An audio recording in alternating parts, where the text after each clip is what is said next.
نہیں، boots on the grounds کی دھمکی اصل دھمکی نہیں ہے. اس کا تعلق یہ نہیں ہے کہ امریکہ کو کوئی ہمدردی ہے پاکستان سے، امریکہ کوئی پرواہ کرتا ہے کہ پاکستانی یا مسلمان یا کوئی خطے میں انسٹیبلٹی ہو جائے گی. امریکہ میں بوٹس آن گراؤنڈس کی کیپیسٹی ہی نہیں ہے.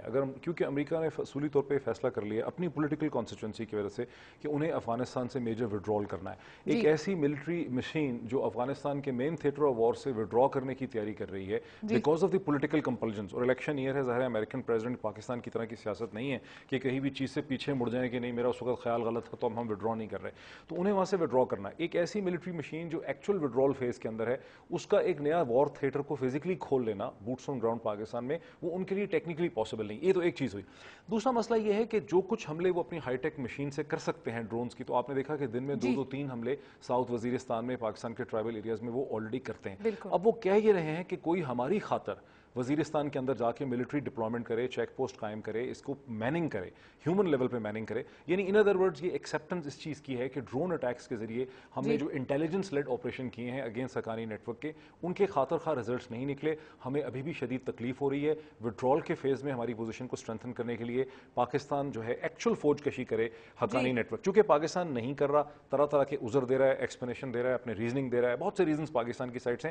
امریکنز جو ہیں انہیں یہ اچھی طرح سے پتا ہے کہ دنیا بھر کا جس کو ایک عالمی انصاف کی منڈی کہتے ہیں، وہ بنیادی طور پہ امریکہ ہی اسے کنٹرول کرتا ہے.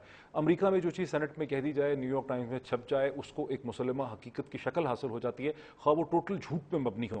سو انہوں نے وہاں ایک سٹینڈ لے لیا ہے پاکستان پہ دباؤ ڈالنے کا، جس کا بنیادی مقصد یہ ہے کہ پاکستان سے مزید کنسیشنز حاصل کی جائیں. بوٹس آن گراؤنڈز نہیں، وہ یہ بھی کر سکتے ہیں کہ آپ کو پریشر مزید ڈالنے کے لیے کوئی کمانڈو ریڈ کر دیں کہیں پہ، اس سے ان کو مل کچھ نہیں سکتا.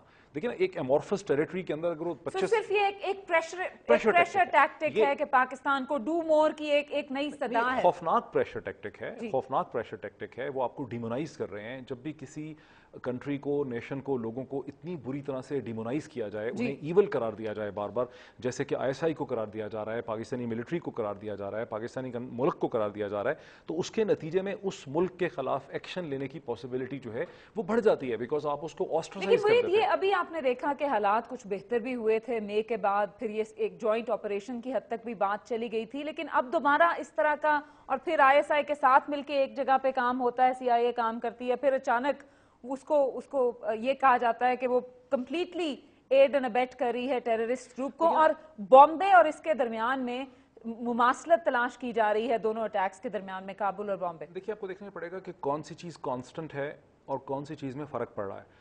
دونوں اکائیوں میں جو چیز بدل رہی ہے بہت تیزی سے، وہ افغانستان کی صورتحال ہے. پاکستان امریکہ کے جو اپنے تعلقات ہیں پاکستان کی سرزمین تک، ان میں تو کوئی بہت بڑا تبدیلی سیکنڈ مئی کے بعد نہیں آتی، جس کے بعد آپ نے خود کہا کہ تھوڑی سی بہتری بھی ہوئی. امریکہ کے جو ٹریننگ کانٹریکٹرز ہیں 150-200 وہ واپس آ گئے. CIA کانٹریکٹرز کی کچھ تعداد ابھی بھی پاکستان میں آپریٹ کر رہی ہے. یہاں سے تو فرق نہیں نہ پڑا. فرق پڑ رہا ہے اس وار تھیٹر میں جہاں امریکنز کو مکمل کنٹرول حاصل نہیں ہو پا رہا ہے، وہ بڑی ہیوملیشن کا شکار. اب دیکھیں نا، مائک ملن کی بڑی تعریفیں کر دی نیو یارک ٹائمز نے کہ بہت بڑے شاندار سولجر تھے اور سچ بولتے ہیں.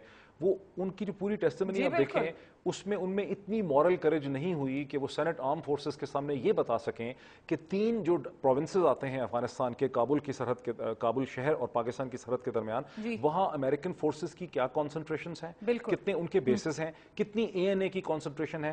ماشاءاللہ $4 بلین سے زیادہ کا بجٹ جو ہے افغان نیشنل آرمی کا ہے. اس کے باوجود یہ حملے ان کے اوپر کیوں ہو رہے ہیں؟ اس کے باوجود پاکستان کو مورد الزام ٹھہرایا جا رہا ہے. ہمیں ایک کوئک بریک لینا ہے معید اور طلعت صاحب. ہم ناظرین ایک کمرشل بریک کے بعد واپس آئیں گے تو اسی گفتگو کا سلسلہ آگے لے کے جائیں گے.